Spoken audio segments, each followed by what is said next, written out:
Os 5 maiores erros que eu cometi antes de ser aprovado. Você não me conhece, meu nome é Gerson Aragão, sou defensor público e durante todo o tempo que eu estudei para concurso, fui aprovado em vários, tomei posse para defensor 2 vezes, para analista, passei na OAB e técnico também. Então foram os concursos que eu assumi e exerci a profissão durante um período e hoje em dia sou defensor. Durante essa minha jornada, durante esse meu percurso, eu poderia falar que os 5 principais erros que eu cometi que eu não queria que você cometesse. Se você me acompanha, vê os meus vídeos, percebe que eu trago aqui para você a minha experiência em concurso público. Então, tudo que eu passei que foi de bom eu trago. E hoje eu quero trazer o que não foi tão bom assim e que dá para corrigir. Primeiro ponto, assistir videoaula demais. Quando eu comecei a estudar para concurso, eu me matriculei logo em um cursinho e eu assistia muito videoaula, ia muito pro cursinho. E qual o maior problema disso? É que boa parte do meu tempo ficava consumido na videoaula. Então eu passava 4, 5 horas assistindo aula e sobrava muito pouco tempo para eu realmente estudar, resolver questões e para o que poderia me dar um maior resultado em concurso. Quer dizer que videoaula é ruim? Não, mas use de forma estratégica. Tem outro vídeo que eu falo sobre como usar melhor a videoaula de forma estratégica. Mas o primeiro erro foi assistir videoaula demais, me matricular em muito curso e ficar entupido de aula. Como a aula tem uma função de compreensão, eu até compreendi, entendi o tema, mas não desempenhava bem nas questões na hora que ia resolver. Segundo ponto, na hora que eu assistia a videoaula, o que eu fazia quando eu comecei? Eu digitava essas aulas no notebook para criar um resumo da aula que eu assisti. Só que isso tinha um grande problema. Eu nem prestava muita atenção na aula e nem fazia um resumo bom de forma que eu fosse ler e revisar e estudar aquilo depois. Se você, na hora que está assistindo a aula, você copia ou digita no notebook, minha pergunta que eu faço para você é o seguinte: quantas vezes você lê e estuda esse material? E o que acontece? O tempo da videoaula, ela fica meio que perdido, porque a videoaula tem uma função de gerar compreensão sobre o assunto. Se você está preocupado em digitar o que o professor fala, a sua capacidade de compreensão ela cai aí mais de 50%, porque você digita e aí o professor já está falando outra coisa, ele dá um pouco tempo e aí você perde a linha de raciocínio, perde a linha de compreensão, tem uma ideia geral da aula, mas garanto que se eu te fizer alguma pergunta mais específica da aula, é bem provável que você não consiga responder. Por que é que eu estou dizendo isso? Porque isso acontecia comigo. Se alguém me fizesse uma pergunta depois da aula, quando eu digitava tudo, eu tinha que pesquisar nas minhas anotações para ver qual era a resposta. Então, digitar no notebook enquanto assiste a videoaula não é uma boa prática. E Jéssica, qual que seria uma boa prática nesse caso? Fazer breves anotações, colocar só a estrutura da aula nesse material. E aí depois, quando você for estudar, for resolver questões, aí você sim, você volta naqueles tópicos, naquela estrutura,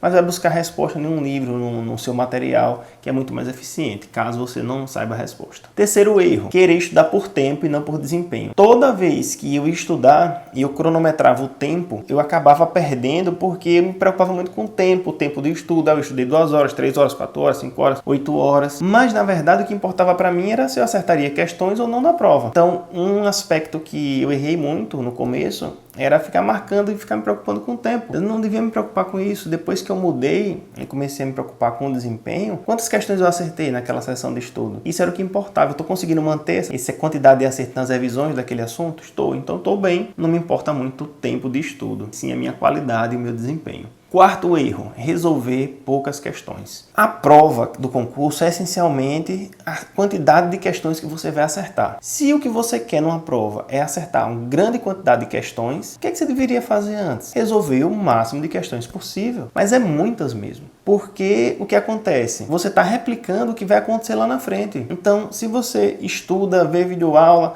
mas resolve poucas questões, quando você for enfrentar a prática, que é o concurso, que é a prova, vai ser questões. E aí vai ter um descompasso entre o que você está fazendo e o que vai acontecer lá na frente, na prova. Isso aconteceu comigo também. Eu estudei muito para um concurso. Quando cheguei na prova, não fui bem nas questões. E eu não entendia. Se eu estudei tanto, se eu revisei, se eu fiz o que tinha que fazer, eu me esforcei, e na hora da prova eu não consegui aquele resultado, por que isso aconteceu? Resolvi poucas questões. E o último erro, que também é muito ruim, que é o quinto erro, que é o seguinte: selecionar mal o material de estudo. Muitas vezes a gente está estudando, está empenhado, tem um cronograma bom, está revisando bem, está resolvendo questões, mas não está conseguindo acertar essas questões, porque o material de estudos não está adequado para aquela finalidade, que é acertar aquelas questões. Então, uma análise das questões para definir o material de estudo é importante, porque eu fiz isso também. Aqui foi um erro e aqui eu estou contando meus erros, né? Eu estudava e ia resolver as questões, quando na verdade, isso, quando eu estudava e resolvia essas questões, eu dava um problema, porque eu não acertava. E quando, na verdade, eu descobri que o ideal seria o seguinte: eu primeiro analisar as questões para depois definir o material que eu ia estudar. Porque o material que eu estudo define o que é que eu vou acertar e o que é que eu não vou acertar. Então, é muito importante que você defina o material de forma adequada para o concurso, o cargo, aquela banca que você vai enfrentar. Se você quer saber mais sobre esse aspecto de análise, de estratégia, de técnicas, eu vou deixar um link aqui em cima, um link aqui embaixo, você clica, se cadastra, pode baixar um livro gratuito, um PDF gratuito que eu elaborei para você, com mais análise, para você avançar mais nesse tipo de análise. Se você gostou desse vídeo, clique aqui, compartilhe com seus amigos, curta, deixe um comentário aqui embaixo para a gente conversar e até o próximo vídeo. Foi cachorro aqui, viu? E gato e passarinho. Eu me remexo muito, remexo muito. Não é brincadeira não.